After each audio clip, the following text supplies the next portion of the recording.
ಗದಗ ಜಿಲ್ಲೆಯ ಇತಿಹಾಸದಲ್ಲಿಯೇ ನಮ್ಮ ರೋಣ ತಾಲೂಕಿನ ಜನಪ್ರಿಯ ಶಾಸಕರಾದಂಥ ಸನ್ಮಾನ್ಯ ಶ್ರೀ GS ಪಾಟೀಲ್ ಸಾಹೇಬರು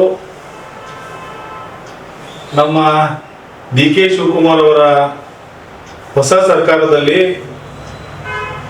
ನಮ್ಮ ತಾಲೂಕಿನ ಪ್ರತಿನಿಧಿಯಾಗಿ ಆಯ್ಕೆ ಆದಾಗಿನಿಂದ ಸಚಿವ ಸಂಪುಟದಲ್ಲಿ ಸ್ಥಾನಮಾನ ಸಿಗುತ್ತೆ ಅನ್ನೋ ಒಂದು ಮಹದಾಶೆಯಲ್ಲಿ ತಾಲೂಕಿನ ಎಲ್ಲ ಜನರ ಅಭಿಲಾಷೆಯಾಗಿತ್ತು.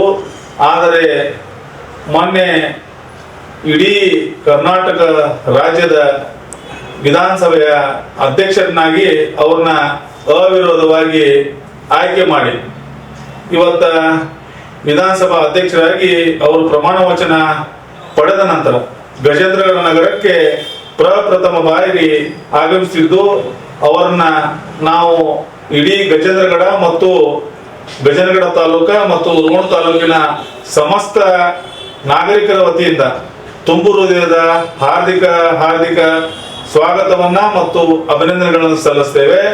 ನಾಳೆ ಬೆಳಿಗ್ಗೆ 9:30ಕ್ಕೆ ಗಜೇಂದ್ರಗಡ ನಗರದ ಚೆನ್ನಮ್ಮ ವೃತ್ತದಿಂದ ಕಾಲ್ಕಳಶ ವೃತ್ತದವರೆಗೆ ತೆರೆದ ವಾಹನದಲ್ಲಿ ನಮ್ಮ ಹೊಸದಾಗಿ ಸಭಾಧ್ಯಕ್ಷರಾಗಿ ಆಯ್ಕೆಯಾದಂತ ನಮ್ಮ ಎಲ್ಲರ ನಾಯಕರಾದ ಸನ್ಮಾನ್ಯ ಶ್ರೀ GS ಪಾಟೀಲ್ ಸಾಹೇಬರ ಮೆರವಣಿಗೆಯನ್ನ ಮಾಡೋದರ ಮುಖಾಂತರ ಅವರಿಗೆ ಒಂದು ಸನ್ಮಾನ ಕಾರ್ಯಕ್ರಮವನ್ನ ಹಮ್ಮಿಕೊಂಡಿದ್ದೇವೆ.